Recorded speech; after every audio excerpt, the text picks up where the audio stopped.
So paper 2 जो है हमारा थेरेप्यूटिक न्यूट्रिशन, उसके रिगार्डिंग एक टॉपिक है प्रेगनेंसी। थोड़ा उसके बारे में फिर से थोड़ा सा करते हैं because it is important topic. तो जो ideal body weight, what is pregnancy सबको पता है, राइट? तो कुछ चीजें होती हैं like dyspepsia in pregnancy, what is that? Pregnancy has little effect on gastrointestinal section और absorption but has a major effect on motility. Okay, तो जहाँ पे यूट्रस होता है, जहाँ पे बेबी होता है, वहां पे ही उसके पास में ही स्टमक होता है, तो वो कंप्रेस होता है, तो गैस्ट्रोइंटेस्टाइनल सिक्रीशन में भी इफेक्ट आता है। ओके, तो पूरी तरह से वो काफी दब जाता है, उसका एरिया कम होता है, एक्सपेंड होने का टाइम नहीं, जगह नहीं मिलती है, एंड इवन एब्जॉर्प्शन में भी प्रॉब्लम होती है बिकॉज इंटेस्टाइन भी कंप्रेस हो जाता है। ओके, मॉर्निंग नॉजिया और vomiting are common in early pregnancy, है ना? सेकेंड फर्स्ट ट्राइमेस्टर में जनरली होता है, सेकेंड मंथ या थर्ड मंथ में, and may continue during the last months, किसी किसी को हमेशा ही होते रहता है full 9 months. The etiology of these symptoms is obscure, but they are aggravated by mental stress. अगर सिस्टम फिजिकली फिर भी ठीक है, लेकिन अगर कोई मदर मेंटल स्ट्रेस बहुत ज्यादा है, उनको बहुत ज्यादा परेशान हो रही है प्रेगनेंसी को लेके, वो लाइटली नहीं ले रही उस चीज को, या कुछ फैमिली प्रेशर है, तो उसकी वजह से भी ये चीजें खराब हो जाती हैं, बढ़ जाती हैं। A well-adjusted and emotionally mature person can succeed in overcoming them to an appreciable extent. अगर balanced है, mother is enjoying that pregnancy, तो फिर second month, mostly second month में होता है, उसके बाद वो ठीक हो जाता है। Heartburn in later pregnancy is due to upward displacement of gastric digestive organs. ठीक है, जो नीचे यूट्रस नीचे है, स्टमक ऊपर है ना? तो स्टमक किधर होता है हमारा? Left hand side, and uterus middle में है, इधर है, ये इधर है। मेरा शायद आपको इमेज में उल्टा दिख रहा होगा बिकॉज मिरर इमेज है। तो इस साइड स्टमक है और इधर यूट्रस है, तो ये जब बढ़ता है तो ये स्टमक भी कंप्रेस होता है। ओके, तो ये दब रहा है, तो फिर इफेक्ट होता है हमारा जीआई ट्रैक्ट पे। सो हार्टबर्न, जो जलन होना, ये सब, and later pregnancy is due to upward displacement of the digestive organs and regulation of stomach content in the lower oesophagus. ठीक है, डिक्रीज्ड इसोफेगस, पता है यहाँ से जो फूड पाइप होती है, दैट इज इसोफेगस। तो इस पे जो स्फिंस्टर प्रेशर होता है due to progesterone and other steroids facilitate this. तो ये सब जो हार्मोन्स में भी चेंजेस आते हैं, तो उसकी वजह से इसमें चेंजेस आते हैं। Constipation aggravates flatulence and heartburn. Flatulence भी होता है, बहुत ज्यादा गैस पास होती है, एंड कॉन्स्टिपेशन हो जाता है। ओके, कॉन्स्टिपेशन यूट्रस की वजह से भी होता है, और कई बार मेडिसिन में कई लोग होते हैं, आयरन मेडिसिन चलती है उनको, तो उसकी वजह से भी बढ़ जाता है वो।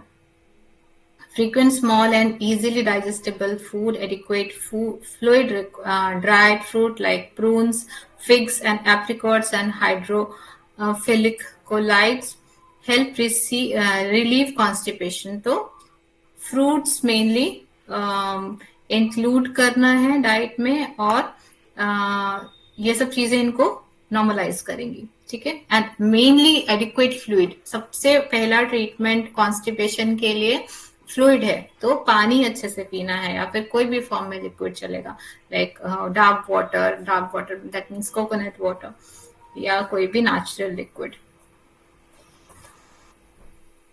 The optimum weight gain for a woman during pregnancy is about 1.5 kg in the first 3 trimester. Okay, this is important. अगर मदर 60 kg से उसने स्टार्ट किया है, एंड फर्स्ट ट्राइमेस्टर तक, थर्ड मंथ तक, उसका 1.5 kg बढ़ना चाहिए। Okay, In each subsequent month, the average gain should be 1.5 kg. Her month में 1.5 kg बढ़ना चाहिए हर ट्राइमेस्टर में, sorry, being a little more in the last 2-3 months at full term the total gain is about 10 kg. तो last 9 month तक 10 kg बढ़ना sufficient है. Fat deposition and placental growth proceed rapidly in the first half of the pregnancy and fetal growth in the second half. Okay, fetal that means fetus, baby की बात हो रही है.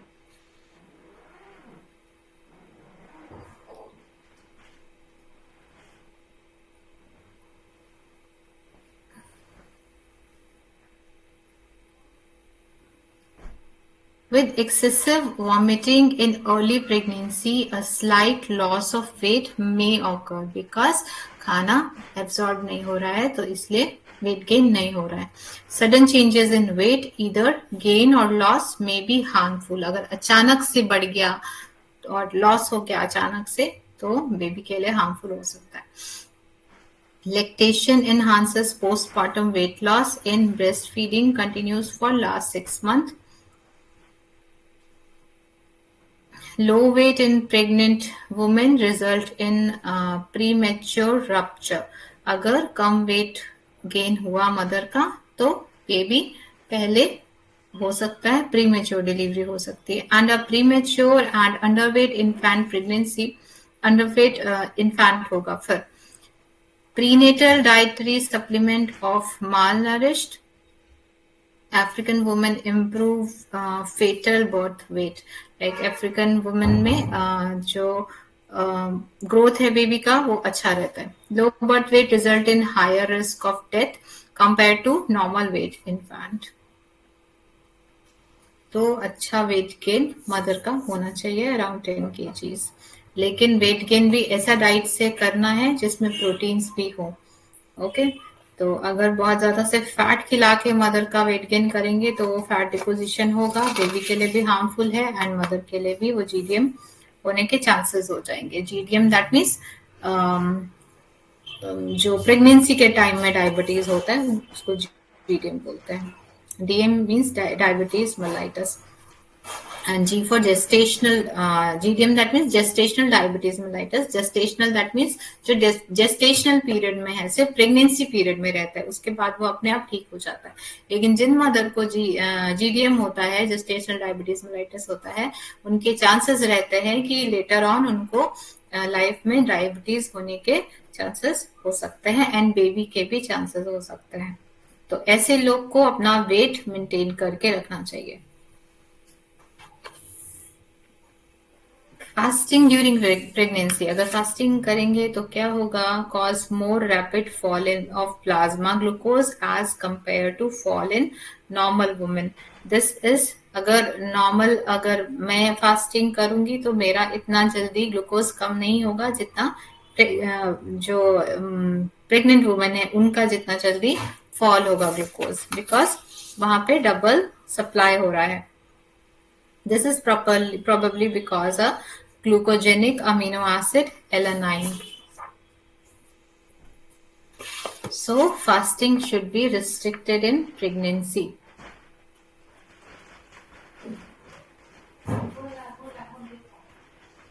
Fasting increase body fat metabolism in the mother and instead of glucose the fetus is obliged to utilise ketones for energy. तो उस case में मान लीजिए फिर भी किसी ने फास्टिंग रखा है तो क्या होगा? बच्चे को कीटोन बॉडीज के थ्रू एनर्जी मिलेगा. Maternal ketosis adversely affect fetal metabolism and development and lowers the IQ of the infant. तो फिर क्या होगा? कीटोसिस की वजह से जो बेबी का जो मेंटल ग्रोथ है वो इफेक्ट होगा. तो एकदम रिस्ट्रिक्शन रखिए कि फास्टिंग ना करे pregnant women.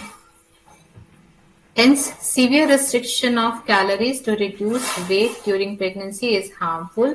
The tendency to ketosis during pregnancy should be avoided by taking an early breakfast.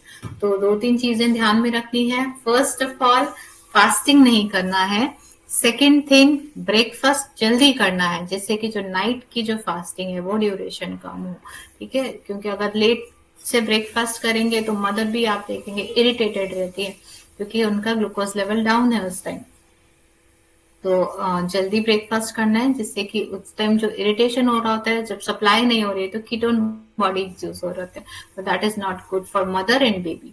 Okay, third thing, उनको बार बार करके खाना खाना है। और ऐसा नहीं मदर्स को रहना है कि मेरा वेट नहीं गेन हो जाए तो मैं कम खाऊं। नॉर्मल खाना उनको जितना पेट भरने के लिए उनको खाना ही पड़ेगा। ओके, जनरली ऐसा नहीं होता है इंडिया में कि लोग बहुत वेट में कॉन्शियस हैं कि वेट बढ़ जाएगा, मैं एकदम कम खाऊं। नॉर्मल खाना इंडिया के हिसाब से it is good diet. India में उतना रिस्ट्रिक्शंस नहीं करते। So important thing, fasting should be restricted in pregnancy.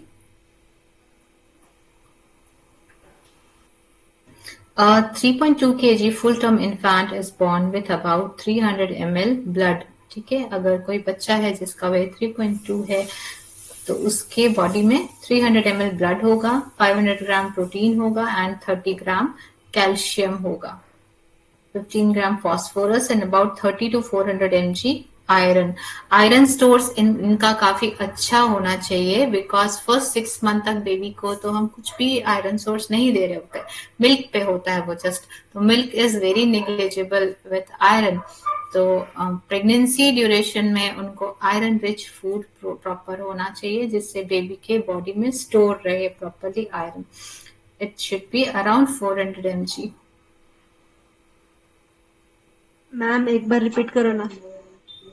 About how much nutrition stored in babies? Yes.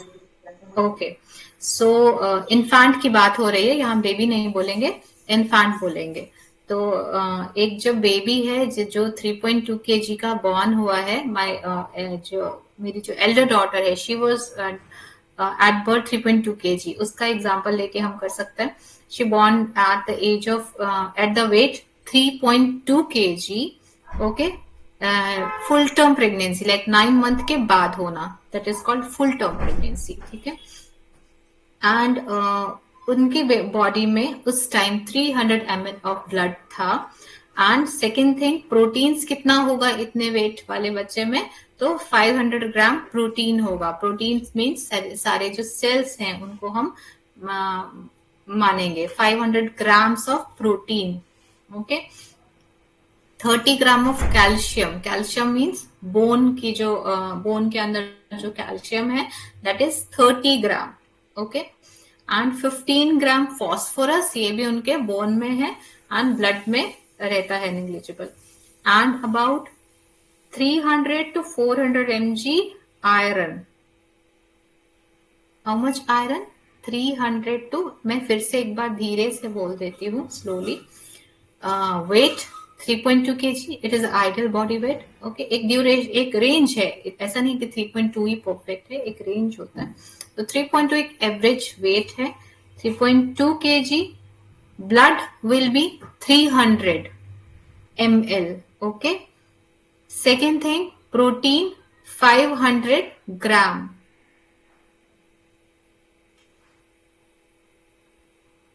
Calcium 30 ग्राम।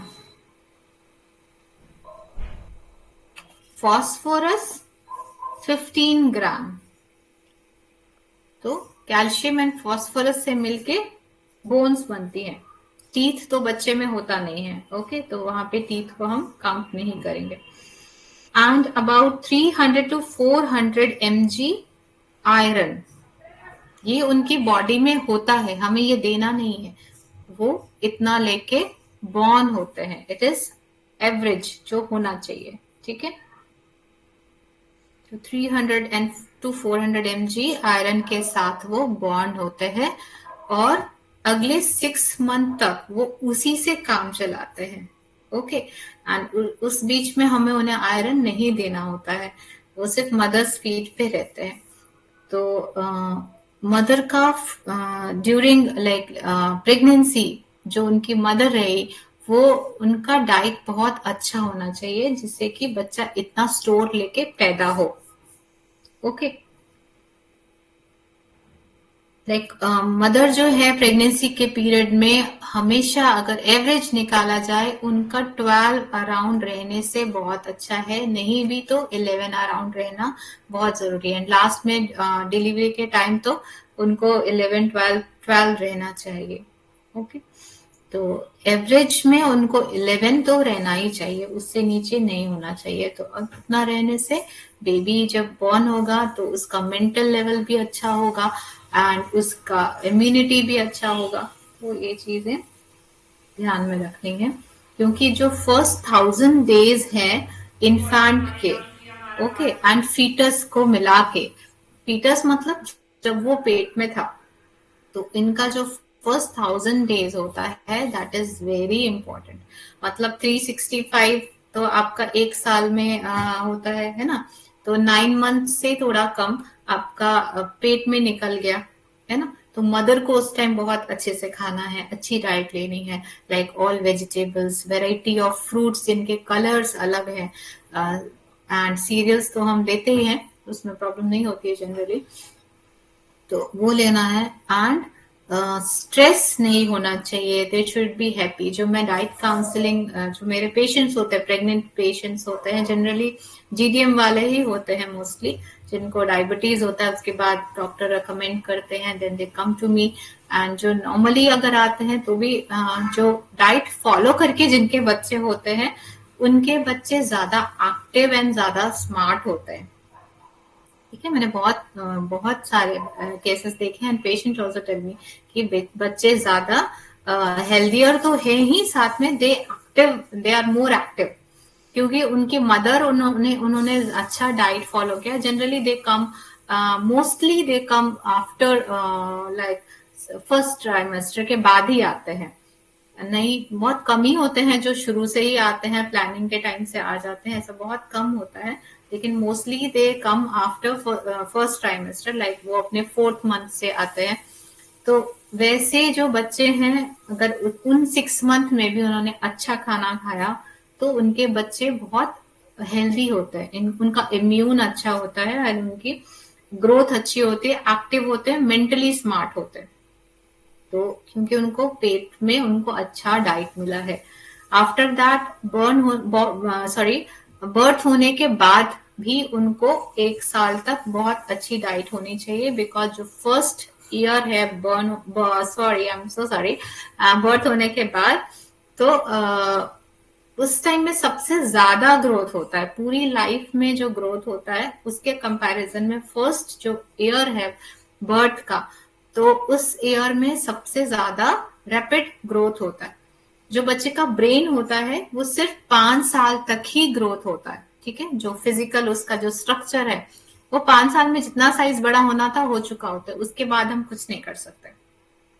तो फर्स्ट 5 इयर्स तक उनको डीएचए का ध्यान देना है कि डीएचए वाला खाना, लाइक घी में डीएचए होता है, मिल्क प्रोडक्ट्स में होता है, नट्स में होता है, तो ऐसी चीजें उनकी डेली डाइट में होनी चाहिए। नहीं कि आप एक दिन विंटर्स में लड्डू खिला दिया आपने या कुछ भी नट्स खिला रहे हैं और समर्स में नहीं खिलाया, तो it should be like minimum amount, but it should be everyday basis. Okay, क्योंकि कई चीजें होती हैं जो स्टोर होके नहीं रहती हैं, उनको रोज चाहिए होता है। तो कोशिश करना है फर्स्ट ऑफ ऑल कि प्रेगनेंसी में मदर अच्छा खाए, उसके बाद बॉर्न होने के बाद फर्स्ट 5 इयर्स अच्छा हो, उतना भी नहीं अगर बहुत बिजी है लाइफ या कुछ भी, तो फर्स्ट ईयर बर्थ होने के फर्स्ट ईयर में आप उनकी डाइट का बहुत अच्छे से ध्यान रखिए कि डाइट अच्छी हो, बेसिक घर का खाना। I never recommend Cerelac and all, कभी भी मत दीजिए। आप इवन ट्रेवलिंग में भी अपना रेडी कर सकते हैं घर पे फूड, इस तरह का सूजी एंड ऑल नट्स के साथ। तो सेरेलेक एंड ऑल सबसे लास्ट में, जब आपके पास कोई ऑप्शन नहीं है, उस केस में आप जो बेबीज का रेडीमेड फूड्स आता है, कन्वीनियंस फूड आता है, वो दे सकते हैं। लेकिन कोशिश करिए घर का ही बना हुआ बेसिक फूड, दाल चावल से, राइस से जैसे स्टार्ट करते हैं, फिर ग्रेजुअली वेजिटेबल स्टार्ट करते हैं, उसके बाद ग्रेजुअली वीट, 9th मंथ में वीट स्टार्ट करते हैं। एंड जो इजीएस्ट डाइजेस्टेबल वेजिटेबल है आलू, वो पहले स्टार्ट करते हैं, फिर धीरे धीरे धीरे हम जो डाइजेस्ट होने में मुश्किल है वो स्टार्ट करते। लाइक 6 मंथ तक आपको तो कुछ नहीं सोचना है, मदर को खाना अच्छा देना है जब वो लैक्टेशन पीरियड में है। एंड एक और केस में बताऊंगी, शेयर करूंगी एक्सपीरियंस जो है मुझे। दैट इज हॉस्पिटल में जो पेशेंट्स होते हैं, प्रेग्नेंट डिलीवरी पेशेंट्स, उनका आजकल बहुत कंप्लेन होता है, फीडिंग नहीं हो रहा, आ नहीं रहा, मिल्क प्रोडक्शन नहीं हो रहा। तो उस केस में दे शुड ट्राई मोर। अगर बच्चा सक करेगा, उनको सक करवाइए आप। भूखे बच्चा है जब, उसको सक करवाइए। ठीक है, आप बॉटल स्टार्ट करना चाहते हैं, डॉक्टर ने सजेस्ट किया, ठीक है, लेकिन फिर भी आप सक करवाइए। अगर वो सक नहीं करेगा तो सिक्रीशन नहीं होगा। ठीक है, जितना ज्यादा सक करवाएंगे उतना ज्यादा, और वो फिर ठीक हो जाता है। आफ्टर या नेक्स्ट डे, नेक्स्ट डे वो ठीक हो जाता है। तो सकिंग इज वेरी इंपॉर्टेंट। जितना वो बच्चा सक करेगा, it will be helpful to mother.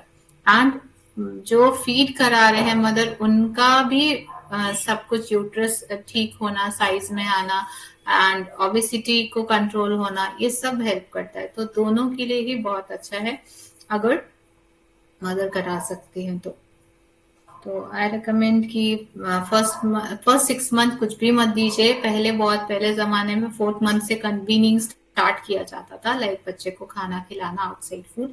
मगर अभी 6 मंथ कर दिया गया है for long time, like I think 15 years से यही है कि आपको 6 मंथ के बाद ही बच्चे को बाहर का खाना देना है। तो आप बाहर का खाना, दैट मीन्स मदर का मिल्क छोड़ के, तो दैट मीन्स आप घर का ही देंगे। राइस, रोटी, ये सब चीजें ही देनी है। आपको जरूरत नहीं है कि आप बाहर का पाउडर एंड पेडियाश्योर ये सब आप दीजिए। पेडियाश्योर का बहुत कंप्लेन्स है कि बच्चे ओबेज हो जाते हैं। तो आई हार्डली मैंने ऐसा देखा है कि पेडियाश्योर खाते हुए बच्चा नॉर्मल रहेगा। तो बहुत सारे पेशेंट ऐसे होते हैं जो पेडियाश्योर खाने के बाद मेरे पास आते हैं कि वेट लॉस करना है बच्चे का। ठीक है, तो आपको बेसिकली घर का ही खाना हेल्दी है बच्चे के लिए। It is tough to make these thing, मगर आप करना है बच्चे के फ्यूचर के लिए।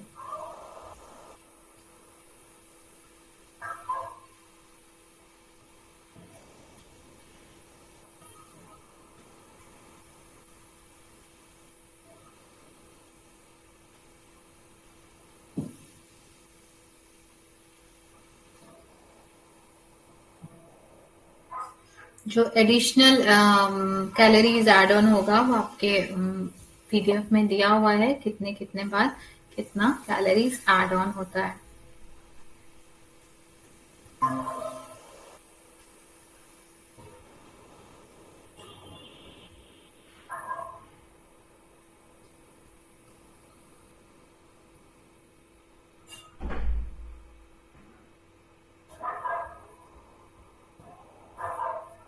One thing I have to add, जब मदर लैक्टेटिंग होती है, फीड करा रही होती है, उस टाइम जो एडिशनल आपको प्रोटीन देना है वो कितना होगा।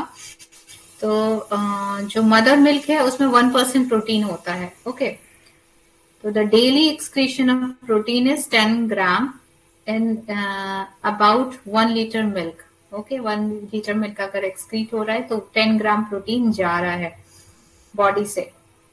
Therefore, about 25 gram extra protein is required for the mother daily.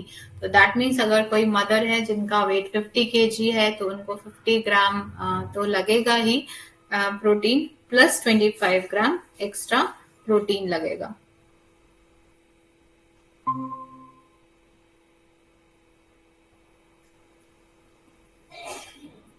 तो प्रोटीन्स आप कैसे दे सकते हैं इजीली, तो आप मिल्क सोर्सेज है, curd. Curd is very good source of protein, जो आप ज्यादा भी खिलाएंगे तो पेशेंट को नुकसान नहीं करेगा, डाइजेशन में कोई इशू नहीं आएगा।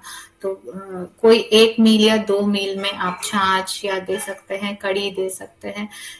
कोई 2 मील में आप पनीर का फॉर्म दे सकते हैं। अगर पेशेंट एगिटेरियन है तो एग्स दीजिए। Egg is very very easily source of protein. वो जो प्रोटीन होता है एल्बुमिन होता है, तो जो हमारी बॉडी में एल्बुमिन होता है प्रोटीन, वो सेम होता है। तो अगर कोई एगिटेरियन पेशेंट है आप जिसको दे सकते हैं, आपका फर्स्ट प्रायोरिटी एग्स होना चाहिए, बिकॉज हम बहुत इजीली उससे अचीव कर सकते हैं।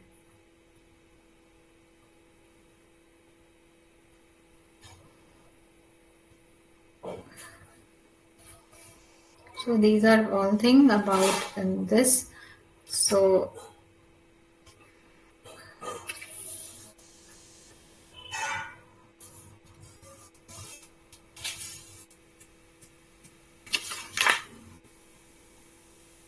yeah, I want to add one more thing.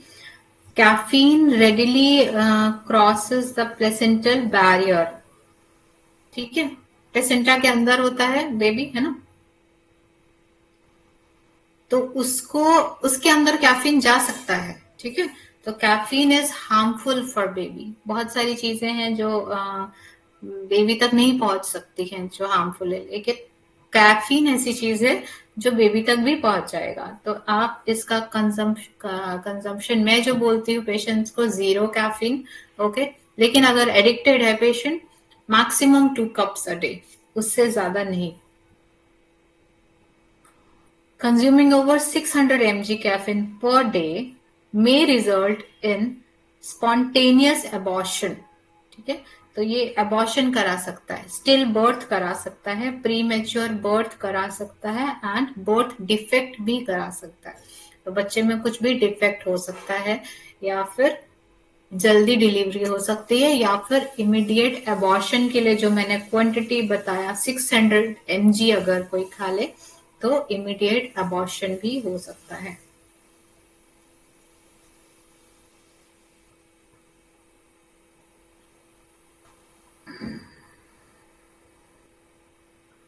अगर आप मेजरमेंट नहीं कर पाएंगे एमजी में, तो over 700 cups, sorry 7 cups, 7 cup से ज्यादा लेंगे तो अबॉर्शन या फिर ये जो मैंने चीजें बोली इसमें से कुछ हो सकता है।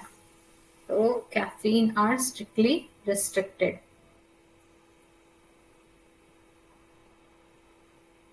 So I just mentioned about alcohol also, but generally alcohol तो restriction में ही रहते हैं mothers. Smoking and alcohol, these are also harmful.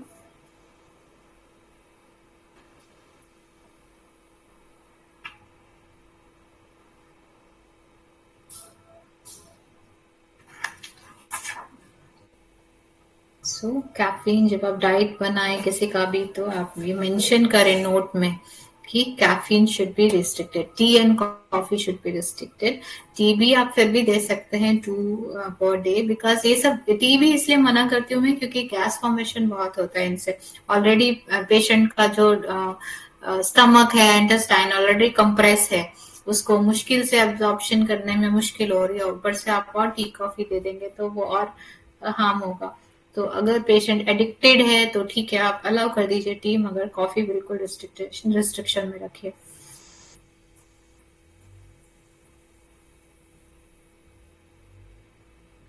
बहुत सारे लोग नट्स के लड्डू वगैरह भी खाते हैं, दैट इज गुड, लेकिन उससे बेटर होगा अगर वो सोक करके इन चीजों को खाएंगे। तो एब्जॉर्प्शन जितना खाएंगे, एब्जॉर्प्शन कंपैरेटिवली ज्यादा होगा, न्यूट्रिशन उसका बॉडी में ज्यादा मिलेगा।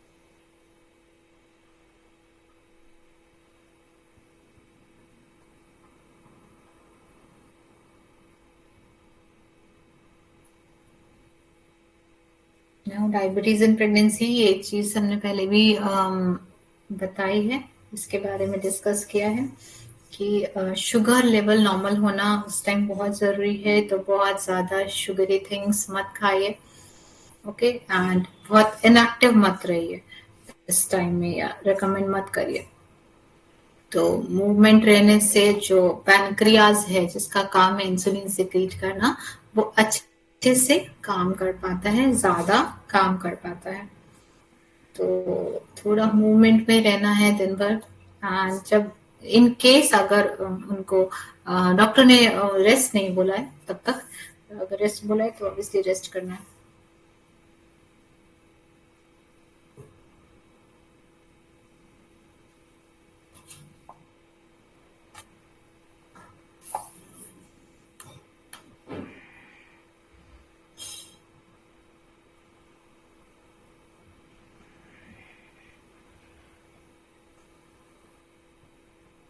these are all things जो ध्यान में रखनी है.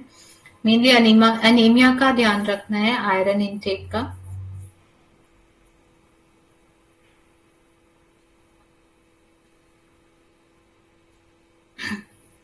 तो आयरन के साथ जिंक भी कई बार चलाई जाती है आपका अनीमिया नहीं होने के लिए. तो आप फूड के थ्रू फर्स्ट ऑफ ऑल करेंगे, शुरू से ही अचीव करने की कोशिश करिए.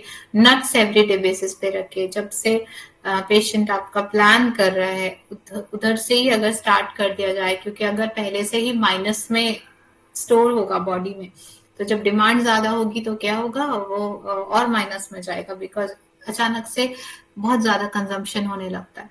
तो पहले से ही बॉडी में प्रॉपर चीजें स्टोर्ड होनी चाहिए ताकि उस टाइम की डिमांड पूरी कर सके. तो वेजिटेरियंस के लिए जो सबसे अच्छा आयरन का सोर्स है दैट इज लोटस स्टेम. अगर मिलता है आपके एरिया में तो it is very good in iron. नहीं तो कड़ी पत्ता, करी लीव्स जो बोलते हैं that is very good. And जो ड्रम स्टिक होते हैं उसके पत्ते, ड्रम स्टिक भी आप खा सकते हैं एंड उसके पत्ते भी आप दे सकते हैं. तो मोस्टली लोग क्या करते हैं, कड़ी पत्ता से सिर्फ तड़का लगाया एंड उसको खा लिया, है ना, पत्ते खाते नहीं. कोशिश करिए आपकी चटनीज में आप उसको 2-3 पत्ते ग्राइंड कर लीजिए.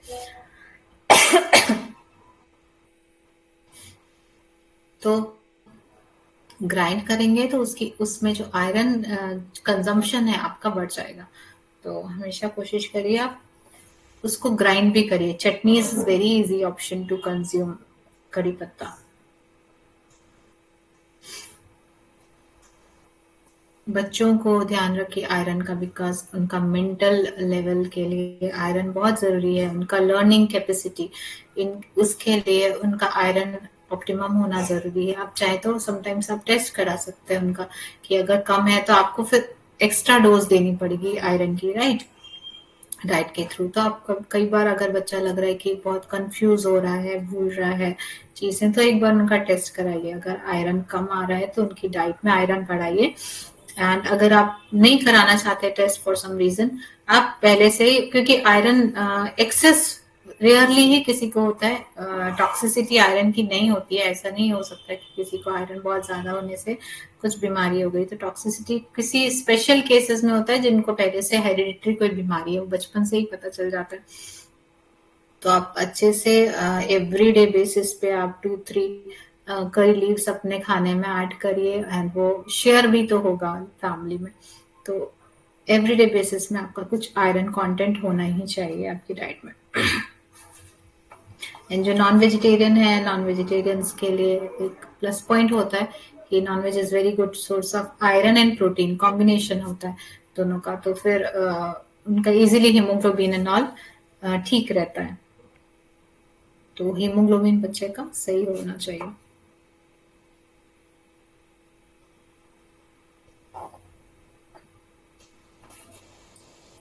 So these are things about infant pregnancy and kids.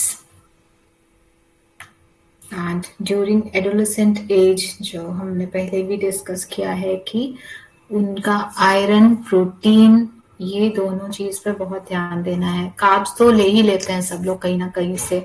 भूख लगती है तो जनरली कार्ब्स ही जाता है. तो कार्बोहाइड्रेट की कोई चिंता नहीं है हमें. Just we have to focus on iron and proteins. तो ये दो चीजें जो हैं लैकिंग रह जाती है इंडियंस में, क्योंकि हम मेनली वेजिटेरियन ही होते हैं. जो नॉन वेजिटेरियन होते हैं वो भी कभी रोज बेसिस पे नहीं खाते. कुछ स्पेसिफिक जो लाइक कल्चर्स हैं उनमें खाया जाता है, मगर डेली बेसिस पे कम ही लोग खाते हैं. तो वेजिटेरियंस को मेनली इतना ध्यान रखना है आयरन एंड प्रोटीन्स का. तो उनके खाने में मिल्क प्रोडक्ट कुछ ना कुछ रोज होना ही चाहिए. Bed time milk, I always say कि बेड टाइम मिल्क स्टार्ट करो जो भी ले सकते हैं जिनको लैक्टोज इंटॉलरेंस नहीं है. सेकेंड थिंग, कुछ भी एक दही छाछ वगैरह खा लिया दिन में, ओके. या फिर दाल प्रोडक्ट इज फाइन, दाल भी खा सकते हैं. स्प्राउट करके खाएंगे तो ज्यादा बेटर होगा. विटामिन B12 भी उसमें आ जाएगा। नट्स की ज़रूर कोशिश करिए, दिन में 2 बादाम ज़रूर खा लीजिए मॉर्निंग उठ के, या फिर आप उनको सीड्स के साथ भी खा सकते हैं, कुछ फ्लैक्स सीड्स के साथ सोक कर दिया एंड मॉर्निंग में खा लिया। तो अभी जैसे विंटर्स में मैं बोल रही हूँ, फ्लैक्स सीड्स को ज़रूर यूज़ करिए अपने डाइट में।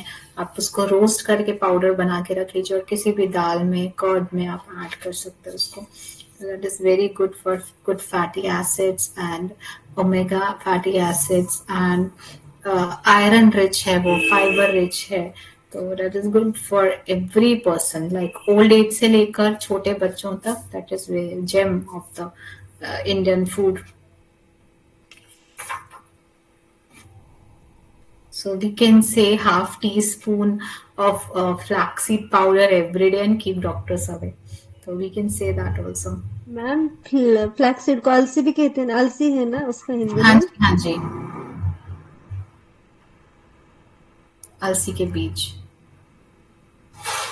आपका जो कल्चर है उसमें भी शायद किसी न किसी फॉर्म में वो खाया जाता होगा जरूर। हाँ मैम। तो हम अपने कल्चर को भी यूज करके हम अपने आप को हेल्दी रख सकते हैं। लाइक जो हमने मेरा चटनी कल्चर। बना के रखा है, चटनी ऐसे खाना खाते समय खाते हैं उसको, बिल्कुल। पाउडर प्लेस में।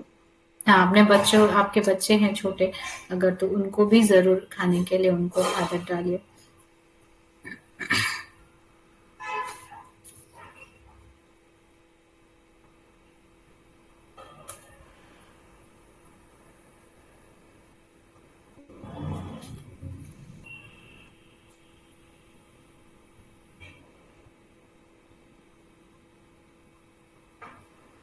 एंड अगर जो आपने सीड्स का जो पाउडर बनाया है उसमें आप थोड़ा सा मेथी पाउडर, फेनिग्रिक सीड्स को भी रोस्ट करके थोड़ी क्वांटिटी डालेंगे, that is also good for brain. तो आप वो भी कर सकते हैं।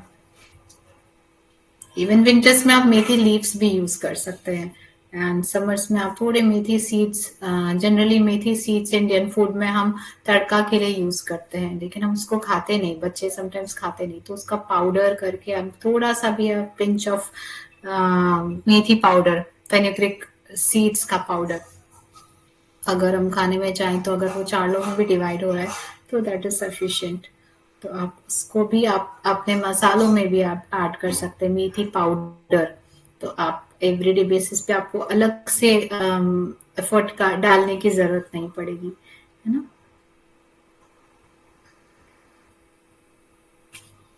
It's taste is bitter, but बहुत कम क्वांटिटी ही उसकी रिक्वायरमेंट होती है। तो एकदम कम क्वांटिटी खाने से हो जाएगा, like half tea spoon per day. आप उसको डिवाइड कर लीजिए 4 लोग में, तो भी आप सफिशिएंटली उसको कंज्यूम कर पाएंगे।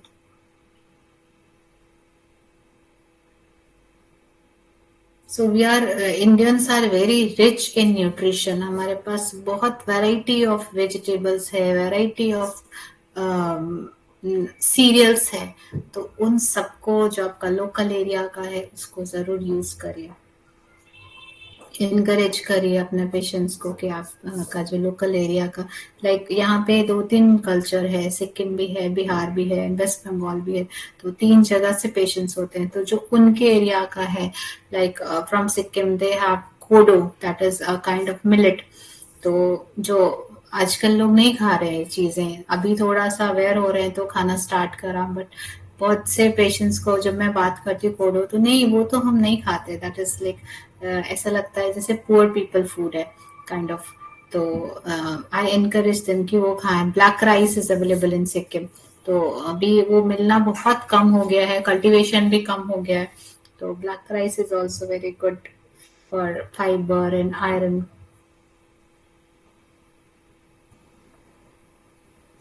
सो जो आपके लोकल का जो डिफरेंट फूड है, कॉमन फूड छोड़ के, तो उनको भी आप इनकॉर्पोरेट करिए अपने मील के साथ।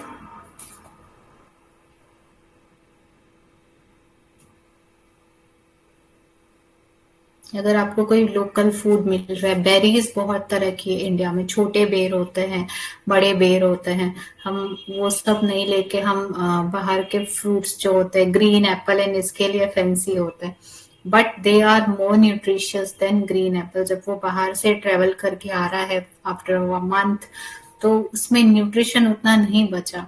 बट आपका जो लोकल एरिया में जो डिफरेंट काइंड ऑफ बेरीज मिल रहे हैं, तो उनको आप खाने के लिए देखिए, बहुत डिफरेंट डिफरेंट वैरायटी है डिफरेंट डिफरेंट एरियाज में।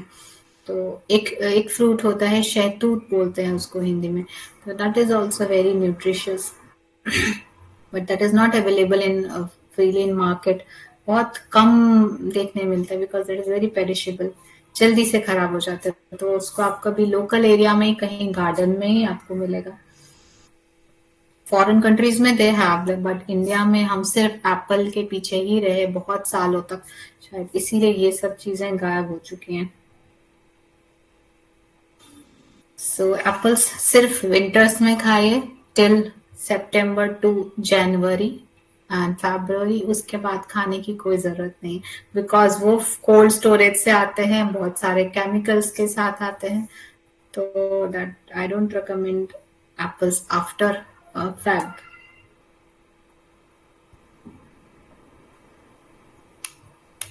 So, going to end the class. कुछ भी query है तो आप पूछिए।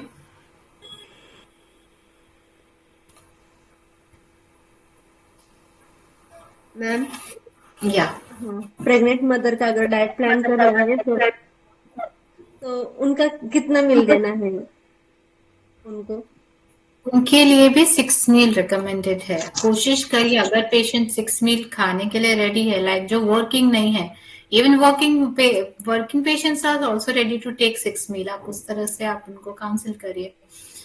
तो 6 मील्स मिनिमम आपको देना है, 6 to 8 मील्स देने के लिए ट्राई करिए। Like first meal early morning होगा, जब वो नट्स एंड वाटर ले सकते हैं। Second meal will be breakfast. Third meal will be mid morning meal, that should be fruits and fruits होगा उसमें। ओके, फोर्थ मील आपकी लंच हो गई। फिफ्थ मील आपकी मिड इवनिंग मील हो गई, जो कि आपकी 4 o'clock 5 o'clock, थोड़ा ये वेरिएशन होता है according to patients lifestyle. Okay, तो मिड इवनिंग मील हो गई। सिक्स्थ मील हो गया आपका डिनर एंड सेवेंथ मील हो गया आपका बेड टाइम मिल्क। तो 6 मील इज अ मिनिमम, नहीं तो 7 to 8 मील देने के लिए कोशिश करिए आप। बिकॉज प्रेगनेंसी में आप एक टाइम में ज्यादा नहीं दे सकते, ना ही वो डाइजेस्ट होगा एंड ना ही वो एब्जॉर्ब होगा बॉडी में। तो आप कोशिश करिए स्मॉल एंड फ्रीक्वेंट मील, बार बार करके पेशेंट खाएंगे। हाँ मैम, फर्स्ट मील आपने बोला कि nuts and water, second breakfast, और third is mid morning fruits. Okay, mid morning meal जो अराउंड 11:30 रहेगा, उसमें सिर्फ फ्रूट्स रहेगा। Fruit should be taken separately, खाने के साथ कभी भी मत दीजिए कि ब्रेकफास्ट खाने के थोड़ा देर बाद आप फ्रूट्स खा लीजिए, ऐसा नहीं। अलग से खाना है फ्रूट्स, जो कि 11:30 अराउंड रहेगा। एंड अकॉर्डिंग टू जो भी पेशेंट उठ रहा है उसके हिसाब से भी थोड़ा मॉड्यूलेशन होता है। एंड फोर्थ मील हो गया आपका लंच।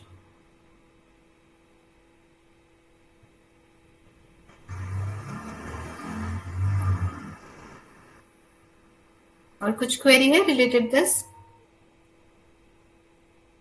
हाँ मैम, मुझे पूछना था, अगर हम सुबह एक्सरसाइज करते हैं, योग करते हैं 1 घंटा, तो उसके बाद 1 घंटे के बाद ये करते हैं, हमारा ब्रेकफास्ट वो लेते हैं, तो हम क्या करते हैं, प्रोटीन वाला मतलब स्प्राउट्स वो करते हैं। तो मुझे पूछना था कि हम स्प्राउट्स और फ्रूट्स दोनों एक साथ नहीं खा सकते ना?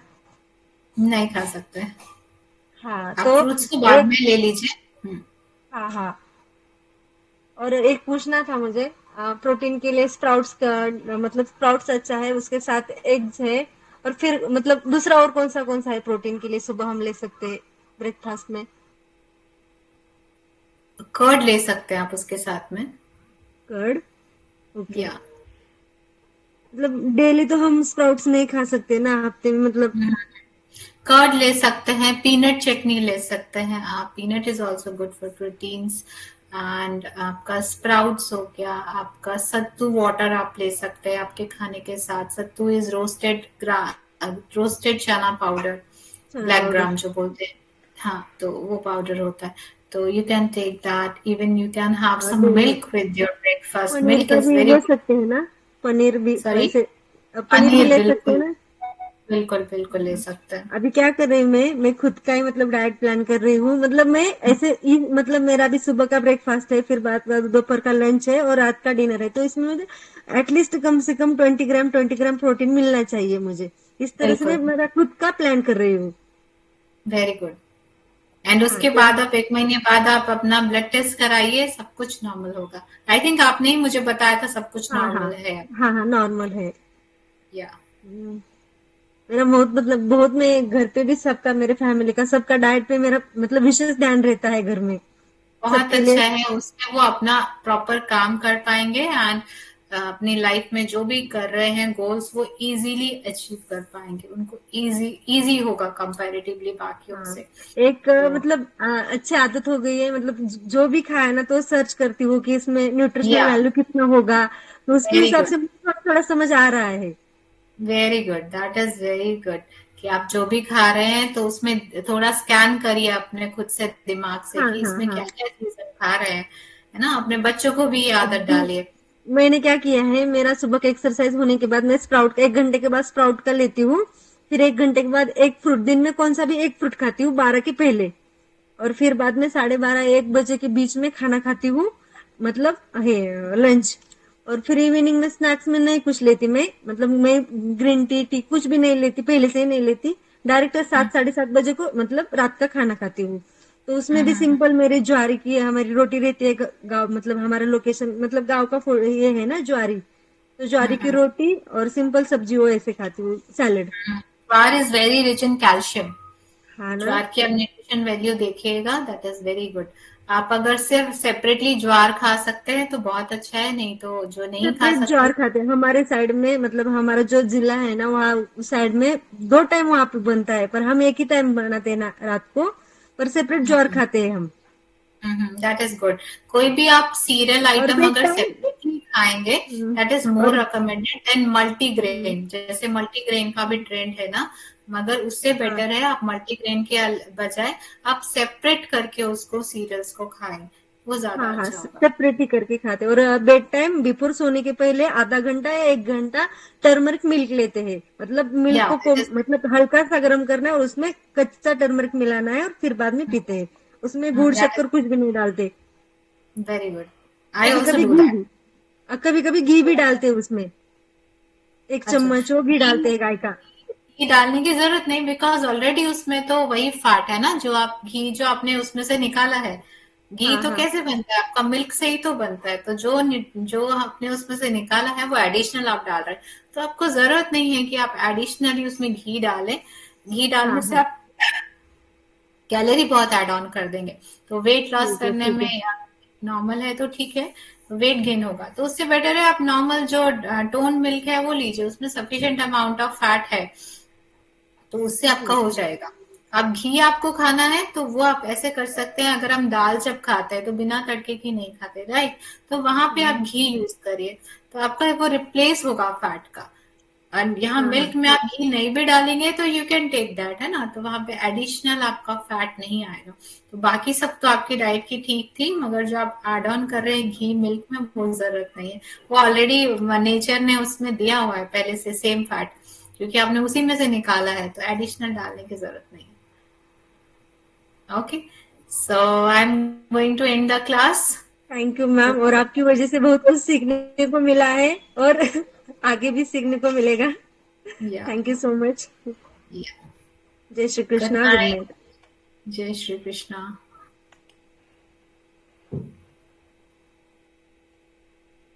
हाँ Devnath sir, Shukla sir, Shukla sir.